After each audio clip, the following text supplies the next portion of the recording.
الحمد لله نحمده ونستعينه ونستغفره ونؤمن به ونتوكل عليه ونعوذ بالله من شرور أنفسنا ومن سيئات أعمالنا من يهده الله فلا مضل له ومن يضلله فلا هادي له ونشهد أن لا إله إلا الله وحده لا شريك له ونشهد أن سيدنا ونبينا ومولانا محمدا عبده ورسوله أما بعد فأعوذ بالله من الشيطان الرجيم بسم الله الرحمن الرحيم فبما رحمة من الله لنت لهم ولو كنت فظا غليظ القلب لانفضوا من حولك فاعف عنهم واستغفر لهم وشاورهم في الأمر فإذا عزمت فتوكل على الله صدق الله العظيم۔ معزز حاضرین، اسلام میں اخلاق کی بڑی اہمیت ہے۔ حسن اخلاق، لوگوں سے محبت کے ساتھ ملنا، لوگوں کے ساتھ نرم گفتگو کرنا، اچھے برتاؤ کرنا، یہ ساری چیزیں حسن اخلاق میں آتی ہیں۔ اور اخلاق کی بلندی، اخلاق کا اچھا ہونا، یہ انسان کے لیے دنیا میں بھی اور آخرت میں بھی بڑے ہی فائدے کی چیز ہے۔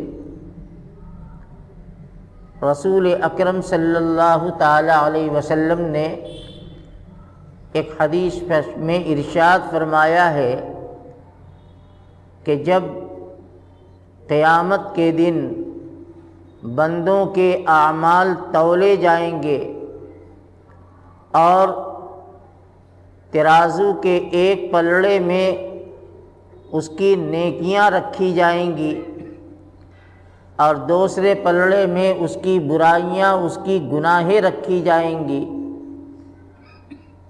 تو نیکی کے پلڑے کو جھکانے والا، یعنی نیک اعمال کے وزن کو بڑھانے والا، جو سب سے زیادہ وزندار چیز ہوگی وہ اس کے اچھے اخلاق ہوں گے۔ حسن اخلاق سے نیکی کا پلڑا جھکتا ہے، وزندار بنتا ہے، اور اللہ رب العزت اس بنیاد پر اس کے لیے جنت کے فیصلے فرماتے ہیں۔ تو اسلام کے اندر اچھے اخلاق کو پیش کرنا، اچھا معاملہ کرنا، لوگوں کے بارے میں اچھی سوچ رکھنا، گفتگو کے اندر نرمی ہونا، یہ ساری چیزیں اچھے اخلاق کی فہرست میں شامل ہیں۔ رسول اکرم صلی اللہ تعالی علیہ وسلم اس پوری کائنات کے سب سے بڑے انسان ہیں، اللہ کے سب سے بڑے بندے ہیں۔ رسولوں میں، نبیوں میں آپ کا مقام اور مرتبہ سب سے بڑا ہے۔ نبیوں کے سردار ہیں، رسولوں کے امام ہیں، دنیا میں بھی آپ کا مقام سب سے بلند ہے اور آخرت میں بھی آپ کا مرتبہ سب سے بلند ہوگا۔ اتنے بڑے آدمی، اتنا اونچا انسان اللہ تعالی نے آپ کی خوبیوں میں، آپ کے کمالات میں جو خاص طور سے جن بات کا ذکر فرمایا ہے، اس میں آپ صلی اللہ علیہ وسلم کے اونچے اخلاق کا تذکرہ فرمایا کہ آپ کا اخلاق سب سے اونچا ہے۔ قرآن میں بھی کئی موقع پر فرمایا گیا، آپ کے اخلاق کا تذکرہ کیا گیا۔ اللہ نے ایک موقع پر فرمایا اِنَّكَ لَعَلَىٰ خُلُقٍ عَظِيمٍ، اے پیغمبر آپ تو بہت بڑے اخلاق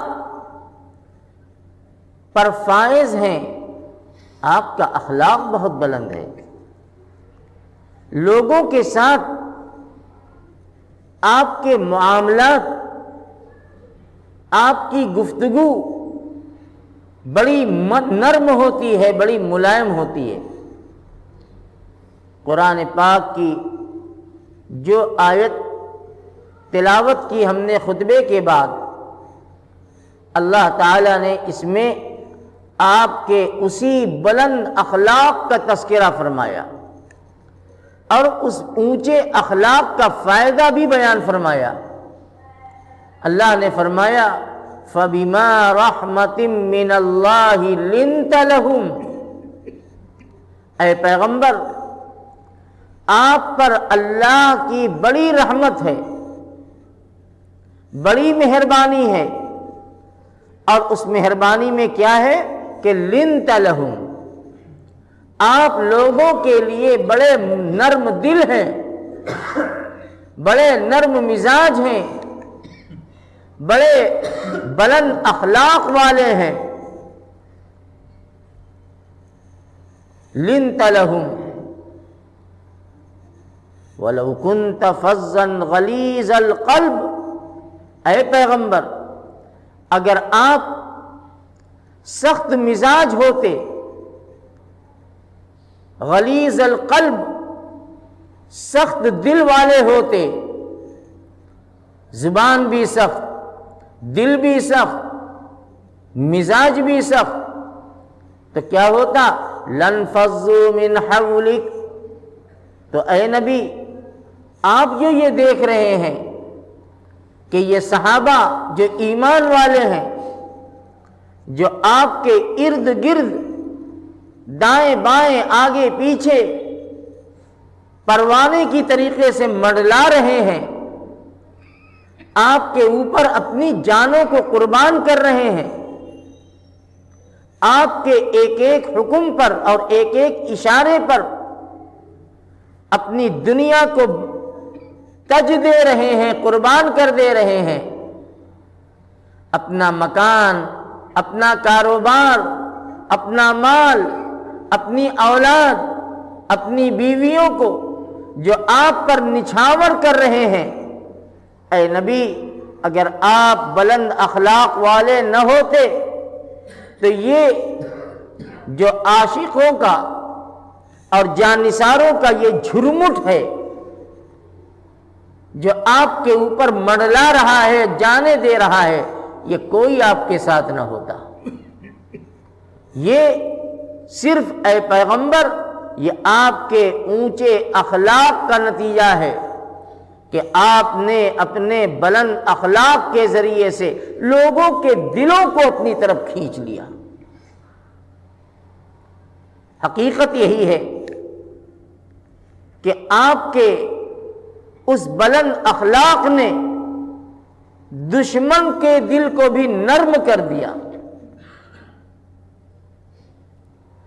دشمن بھی آپ کے اس اونچے اور بلند اخلاق سے متاثر ہوا ہے۔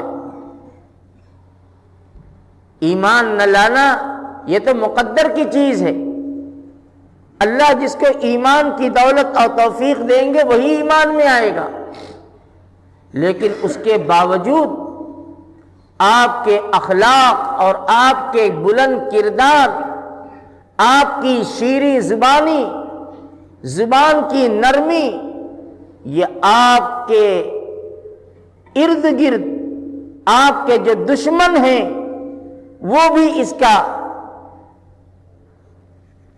مظاہرہ کرتے ہیں اور اس کو بیان کرتے ہیں۔ چنانچہ کتنا موقع ایسا آیا ہے کہ آپ نے اپنے دشمنوں کے ساتھ بھی رحمت کا، شفقت کا، نرمی کا معاملہ فرمایا۔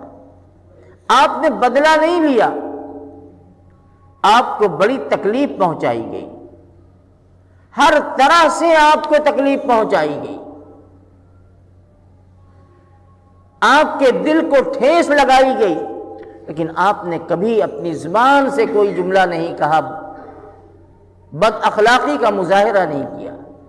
رسول اکرم صلی اللہ تعالی علیہ وسلم کی اس ایمان کی دعوت کی بنیاد پر کہ اللہ ایک ہے، بتوں کی پوجا چھوڑ دو، ایک اللہ کو مان لو، اسی کی عبادت کرو، اسی کی بندگی کرو، اس بنیاد پر حضرت صلی اللہ علیہ وسلم کی 2 بچیوں کو طلاق دی گئی ہے۔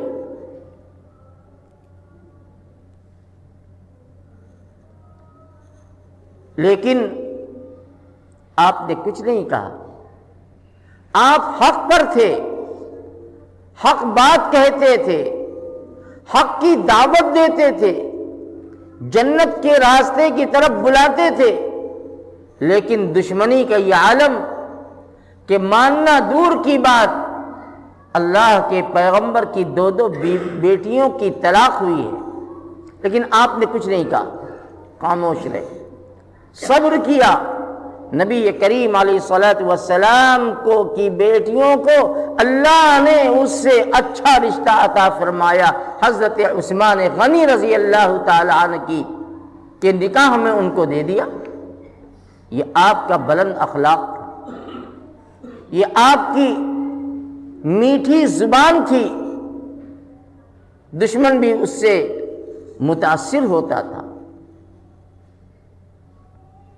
حدیث شریف میں آتا ہے حضور کے اخلاق کا ایک واقعہ، نبوت کا شروع کا زمانہ ہے، اللہ کے نبی مکے میں ہیں اور مکے میں ایمان کی دعوت دے رہے ہیں۔ مکہ ایک ایسا شہر تھا جس میں ساری جگہ کے لوگ آتے تھے، حرم کی زیارت کرنے کے لیے، بیت اللہ کا طواف کرنے کے لیے، حج اور عمرہ کے لیے سارے لوگ آتے تھے، جیسے آج ساری دنیا وہاں جاتی ہے۔ اسلام سے پہلے بھی مکہ المکرمہ اور حرم پاک کی عظمت بہت زیادہ تھی اور آتے تھے لوگ۔ رسول اللہ صلی اللہ تعالی علیہ وسلم کی نبوت کا شروع کا دور ہے، ابھی آپ کی دعوت دور تک پھیلی نہیں ہے، مکے کے باہر کے علاقے والوں کو بھی خبر نہیں ہوئی ہے کہ مکے میں ایک انسان پیدا ہوا جو اللہ کا نبی ہے، اللہ کے آخری رسول ہیں، جو ایک اللہ کی دعوت دیتے ہیں، ایک اللہ کی طرف بلاتے ہیں۔ ابھی یہ چیز بہت عام نہیں ہوئی تھی، وہ زمانہ یہ انٹرنیٹ کا اور موبائل کا زمانہ نہیں تھا، خبر نہیں ہوئی تھی۔ 2 آدمی، ایک باپ اور ایک بیٹا،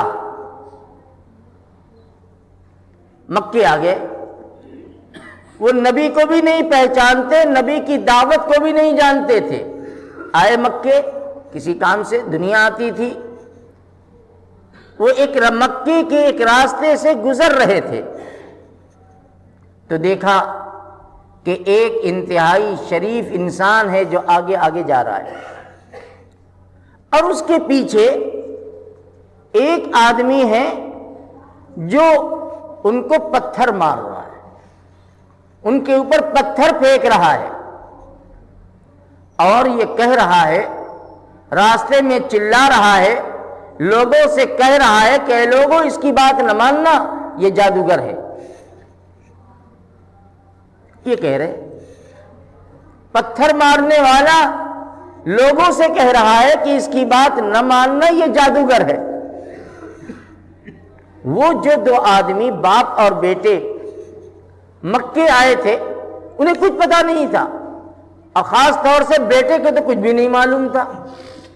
جب بیٹے نے یہ منظر دیکھا کہ ایک آدمی بڑی خاموشی کے ساتھ آگے جا رہا ہے، اب پیچھے سے ایک آدمی پتھر پھینک رہا ہے اس کے اوپر، اب کہہ رہا ہے کہ یہ جادوگر ہے، یہ پاگل ہے، اس کی بات نہ ماننا، تو وہ لڑکا اپنے ابا سے پوچھتا ہے کہ یا ابویہ، اے ابا جان، یہ کیا ہو رہا ہے؟ یہ پتھر کھانے والا کون ہے اور پتھر مارنے والا کون ہے؟ یہ ہو کیا رہا ہے؟ تو والد نے، باپ نے اپنے بیٹے سے کہا کہ یا بنیا، اے بیٹے، یہ جو آگے آگے جا رہے ہیں شرافت کے ساتھ، خاموشی کے ساتھ، یہی وہ اللہ کے آخری پیغمبر ہیں جو اللہ کا پیغام بندوں کو سناتے ہیں، ایمان اور توحید اور عقیدے کی دعوت دیتے ہیں۔ انہیں جگہ دو جی، انہیں جگہ دو، ہاں بس ٹھیک ہے، ہو گیا۔ جو ایمان کی دعوت دیتے ہیں، لوگوں کو جنت کی طرف بلاتے ہیں، اور یہ جو پیچھے پتھر مار رہا ہے یہ کوئی اور نہیں، یہ مکہ کا بہت بڑا سردار ہے ابو جہل۔ یہ ابو جہل ہے، ابو جہل کا نام عمرو بن ہشام ہے، ابو جہل تو اس کی کنیت ہے، یعنی جہالت کا باپ، سب سے بڑا جاہل۔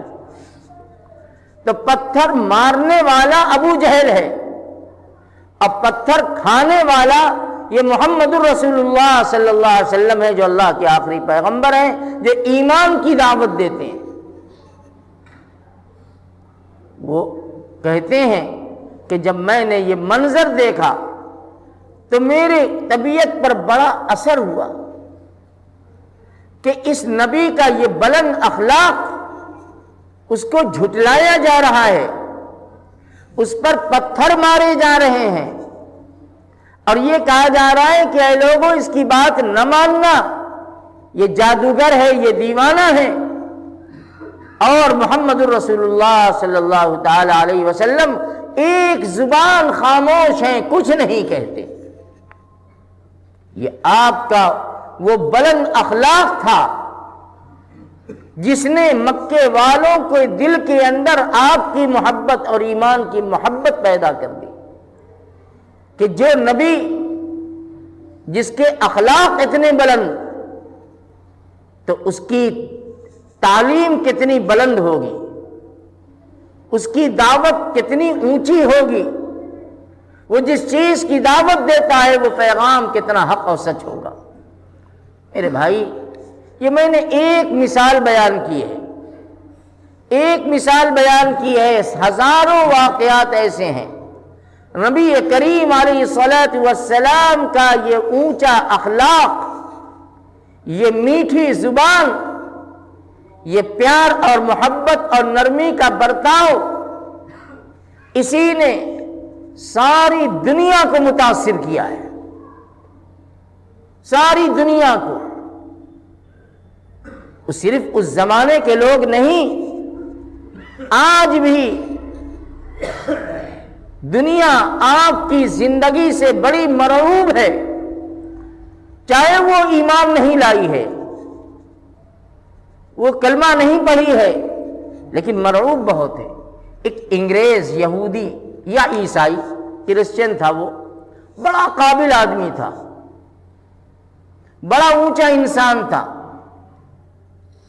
اس نے ایک کتاب لکھی، اور کتاب کا عنوان ہے 100 بڑے انسان، یعنی دنیا کے اندر وہ کون لوگ ہیں جن کو بڑا مرتبہ اور مقام دیا گیا ہے کسی اعتبار سے، چاہے علم کے اعتبار سے، خدمات کے اعتبار سے، عہدے کے اعتبار سے، کسی اعتبار سے جو 100 بڑے لوگوں کا اس نے انتخاب کیا ہے، لیکن وہ عیسائی ہے، وہ رسول اکرم صلی اللہ تعالی علیہ وسلم کو نہیں مانتا، آپ کی نبوت کو تسلیم نہیں کرتا، وہ عیسیٰ علیہ السلام پر ایمان رکھتا ہے، لیکن اس نے ایمانداری کے ساتھ تاریخی سچائی اور حقائق کی بنیاد پر اس نے کتاب میں 100 بڑے انسان کا تذکرہ کیا جو دنیا میں بڑے بڑے لوگ گزرے ہیں۔ اس میں 100 بڑے انسانوں میں سب سے اول نمبر پر جو اس نے ذکر کیا کہ ساری دنیا کے سب سے بڑے انسان کا کون ہے، تو سب سے پہلے نمبر پر حضرت نبی اکرم صلی اللہ تعالی علیہ وسلم کا نام لکھا اس نے، آپ کا تذکرہ کیا۔ ایک عیسائی آپ کی نبوت پر ایمان نہ لانے کے باوجود وہ اس حقیقت اور سچائی کے اعتراف پر مجبور ہے کہ اس پوری دنیا میں آدم سے لے کر اب تک جتنے لوگ پیدا ہوئے اس میں 100 باکمال شخصیت میں سب سے اول مقام ہے امام الانبیاء رحمت للعالمین حضرت محمد مصطفیٰ صلی اللہ تعالی علیہ وسلم کا۔ لوگوں نے اس سے کہا کہ اے انسان، تو حضرت عیسیٰ کو مانتا ہے، تو محمد رسول اللہ پر ایمان بھی نہیں رکھتا، لیکن جب تو نے 1 2 3 4 یہ نمبرات دیے ہیں تو اپنے نبی جس پر تیرا ایمان ہے حضرت عیسیٰ پر حضرت عیسیٰ کا نام نہیں لکھا، تو نے نام لکھا محمد بن عبداللہ بن عبد المطلب بن ہاشم بن عبد مناف کا۔ وہ کہتا ہے ساری باتیں ایک طرف، صحیح ہے کہ میں ان پر ایمان نہیں رکھتا، میں حضرت عیسیٰ کو اپنا نبی مانتا ہوں، میں کرسچن ہوں، عیسائی ہوں، لیکن سچائی یہ ہے کہ اس آسمان کے نیچے اور اس زمین کے اوپر اگر کوئی آدمی اپنے علم کے اعتبار سے، اپنے عمل کے اعتبار سے، اپنے اخلاق کے اعتبار سے جو سب سے بڑا انسان ہے وہ سوائے محمد رسول اللہ صلی اللہ علیہ وسلم کے کوئی نہیں۔ میرے بھائیوں، یہ باتیں میں آپ کو اس لیے بتا رہا ہوں کہ آپ ذرا سوچئے کہ آپ کتنے بڑے انسان تھے، آپ کا اخلاق کتنا اونچا تھا کہ دشمن ساری مخالفت اور دشمنی کے باوجود مجبور ہے اس بات کا اعتراف کرنے پر کہ حضرت رسول اکرم صلی اللہ تعالی علیہ وسلم سے زیادہ بلند اخلاق والا اس کائنات کے اندر کوئی نہیں پیدا ہوا۔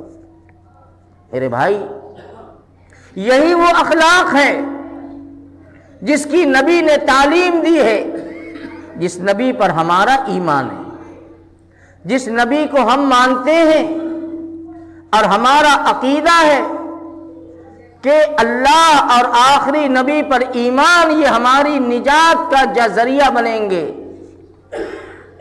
قیامت کے دن اللہ کے پیغمبر ہماری سفارش کریں گے اللہ کی بارگاہ میں۔ وہ نبی رحمت ہمیں بلند اخلاق کی تعلیم دیتے ہیں۔ کون مخالفت کرتا ہے، کون برائی رکھتا ہے، کون برا کہتا ہے، چھوڑ دو اسے، اس کے حال پہ چھوڑو، اس کا معاملہ اس کے اللہ کے ساتھ ہے، لیکن ہم برا نہ چاہیں، ہم اخلاق، حسن عمل کا، محبت کا، نرمی کا معاملہ کریں۔ قرآن یہی کہتا ہے فَبِمَا رَحْمَةٍ مِّنَ اللَّهِ لِنْتَ لَهُمْ، اے پیغمبر، اللہ کا بہت بڑا انعام ہے آپ کے اوپر کہ آپ لوگوں کے لیے بڑے نرم ہیں، بڑے نرم ہیں۔ آپ نے کبھی بدلہ اور انتقام نہیں لیا، کسی سے نہیں لیا۔ ایک واقعہ اور سناتا ہوں۔ جب غزوہ احد ہوا مدینہ ہجرت کے تیسرے سال سن 3 ہجری میں غزوہ احد ہوا ہے۔ بڑا زبردست جہاد تھا، اور احد یہ مدینہ سے چند میل کے فاصلے پر ہے۔ جو حج کرنے یا عمرہ کرنے جاتے ہیں وہ احد کی زیارت بھی کرتے ہیں۔ اسی جگہ پر مقابلہ ہوا تھا اسلام اور کفر کا، جس کو قرآن میں بھی اور حدیث میں بھی غزوہ احد کے نام سے اور اس کی تفصیلات کو بیان کیا گیا ہے۔ اس جہاد میں مسلمانوں کا بڑا زبردست نقصان ہوا تھا۔ 70 صحابہ شہید ہو گئے تھے، خود اللہ کے نبی زخمی ہو گئے تھے، ظاہری طور سے بڑا نقصان ہوا تھا۔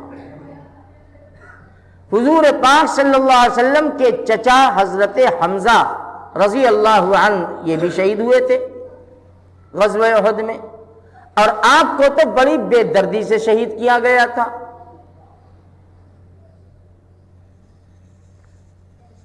ابو سفیان جو اس وقت تک ایمان نہیں لائے تھے، ان کی بیوی ہیں جن کا نام ہے ہندہ۔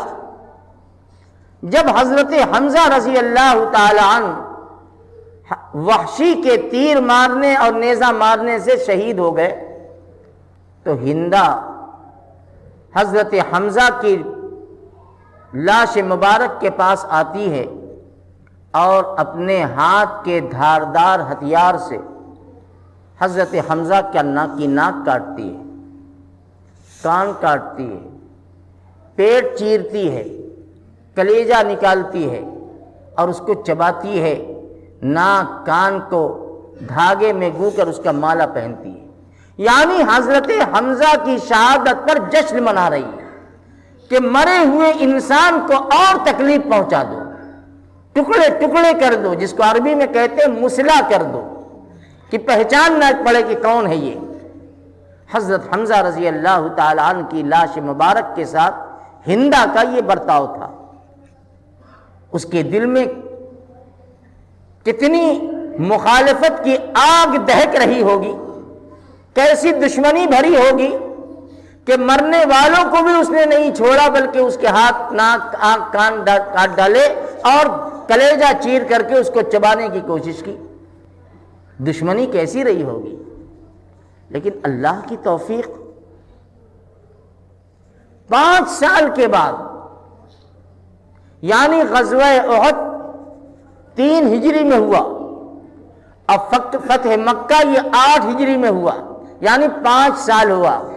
5 سال کے اندر اللہ تعالی نے ہندہ کا دل بدل دیا۔ حضور کو بڑی تکلیف ہوئی تھی، آپ کے چچا کو اس طریقے سے مارا گیا، ٹکڑے بنائے گئے، آپ کی شکل کو بگاڑی گئی۔ اللہ کا نبی کا دل بڑا زخمی ہوا۔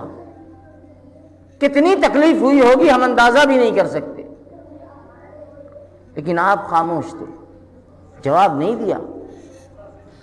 حضرت حمزہ کی شہادت ہو گئی، آپ نے اپنے درد کو اپنے دل کے اندر رکھ لیا، لیکن زبان سے کچھ نہیں کہا۔ میں آپ کے اخلاق کو بیان کر رہا ہوں۔ 5 سال کے بعد جب مکہ فتح ہوا ہے اور اللہ کے پیغمبر ابھی مکۃ المکرمہ کے اندر ہیں، ایک عورت آتی ہے آپ کے پاس، ایک عورت اپنے بدن کو چھپائے ہوئے کہ کوئی کہ نبی پہچان نہ لے، آتی ہے اور کہتی ہے اے محمد صلی اللہ تعالی علیہ وسلم، مجھے کلمہ پڑھا دو، میں ایمان لانا چاہتی ہوں۔ پردے کر کے آئی، چھپا کر اپنے آپ کو آئی، اور خود آ کر کہتی ہے کہ مجھے کلمہ پڑھا دیجئے، جس دین اور ایمان کی آپ دعوت دے رہے ہیں اس میں مجھے داخل کر لیجئے۔ رسول اکرم صلی اللہ تعالی علیہ وسلم نے فرمایا من، کون؟ پردے میں تھی، کون؟ نام بتاتے ہوئے اس کو شرم آ رہی تھی، غیرت آ رہی تھی۔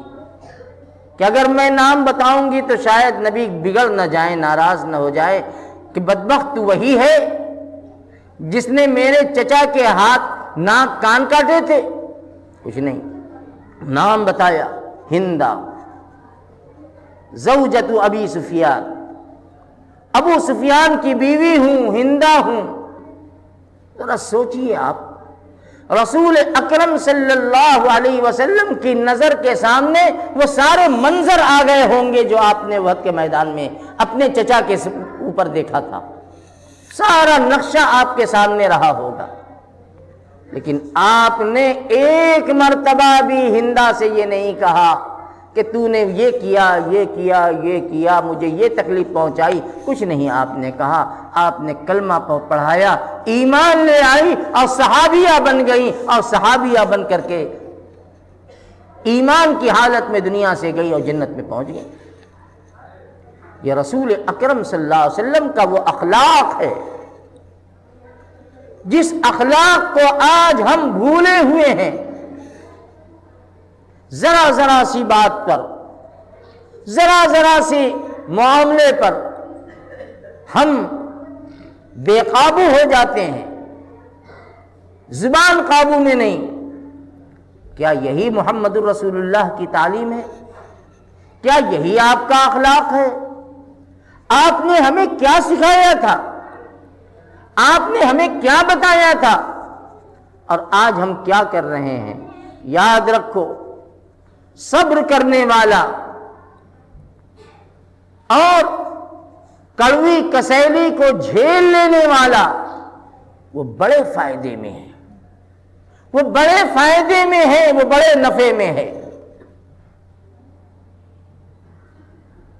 فائدہ دنیا میں شاید نظر آئے یا نہ آئے، لیکن آنکھ بند ہوگی تو اس کا فائدہ نظر آئے گا، آنکھ بند ہونے کے بعد اس کا فائدہ نظر آئے گا۔ میرے عزیزوں، میرے بھائیوں، میں کہتا ہوں کہ اسلامی اخلاق کا مظاہرہ کرو، غم کو جھیل جاؤ، سخت کلامی کو برداشت کر لو، جواب اور انتقام کی کوشش نہ کرنا۔ انشاءاللہ دنیا بھی کامیاب ہو جائے گی اور آخرت بھی کامیاب ہو جائے گی۔ ہم اپنی زبان کو میٹھی بنائیں۔ نبی کریم علیہ الصلوۃ والسلام نے صاف صاف کہہ دیا ہے کہ کتنے ایسے نیک، عبادت گزار، پرہیزگار، دین کے کام کرنے والے اپنی زبان کی بنیاد پر جہنم میں ڈال دیے جائیں گے، زبان کی بنیاد پر۔ اور کتنے ایسے ہوں گے کہ جو اپنی بدعمل ہونے کے باوجود، کوئی بہت اچھا کام نہیں کیا، بدعمل ہونے کے باوجود، نیکی نہ ہونے کے باوجود وہ جنت میں چلے جائیں گے۔ نبی کریم علیہ السلام نے فرمایا اپنی زبان کی بنیاد پر، اپنی زبان کی بنیاد پر وہ جنت میں چلے جائیں گے اور بڑے بڑے متقی پرہیزگار رہ جائیں گے۔ ایک مرتبہ نبی کریم صلی اللہ علیہ وسلم سے آپ کے صحابہ نے پوچھا تھا کہ اے پیغمبر، اے اللہ کے رسول، یہ بتائیے کہ آپ کو سب سے زیادہ خطرہ ہمارے بارے میں کس چیز کا ہے؟ یعنی کس چیز سے آپ ڈرتے ہیں کہ میرے بعد کیا ہوگا؟ سب سے بڑا خطرہ اور سب سے بڑا اندیشہ آپ کو میرے بارے میں کیا ہے، ہم لوگوں کے بارے میں؟ حدیث میں آتا ہے فَأَخَذَ بِلِسَانِهِ، اللہ کے نبی نے اپنی زبان پکڑ کر بتایا کہ دیکھو اس زبان سے مجھے تمہارے بارے میں بہت خطرہ ہے کہ یہ زبان کی حفاظت تم سے نہ ہو سکے گی، اس زبان پر تم سے کنٹرول نہ ہو سکے گا، اور یہی وہ زبان ہے جو تم کو گھسیٹ کر اور کھینچ کر اللہ کے عذاب میں مبتلا کر دے گی۔ میرے بھائیوں، میرے بزرگوں، اسلامی اخلاق، محمدی اخلاق اپنی زندگی میں داخل کرنے کی کوشش کرو، غم کو جھیلنے کا مزاج بناؤ۔ دنیا کے اندر ہمیشہ ایک طرح کی خوشی سب کو نہیں ملتی، ہر طرح کے حالات آتے ہیں، حالات بھی مختلف قسم کے ہوتے ہیں۔ مال کی پریشانی، کاروبار کی پریشانی، رشتہ داروں کی پریشانی، اولاد کی پریشانی، حالات سب کے ساتھ آتے ہیں، کوئی بچا نہیں ہے۔ جب نبی نہیں بچا تو کوئی کیا بچے گا؟ لیکن ان پریشانی میں نبی کا کردار کیا رہا ہے، بس اسے سمجھنے کی ضرورت ہے۔ نبی کے اخلاق کیا رہے ہیں، اس کو انگیز کرنے کی، اس کو پکڑنے کی ضرورت ہے۔ جس نے اسے پکڑ لیا اور مضبوطی سے اس پر عمل کیا، وہ دنیا میں اور آخرت دونوں جگہ کامیاب۔ اللہ ہم سب کی حفاظت فرمائے، ہمیں زبان کی حفاظت، ہماری زبان محفوظ ہو جائیں، ہمارے اخلاق اچھے ہو جائیں۔ وآخر دعوانا ان الحمد للہ رب العالمین۔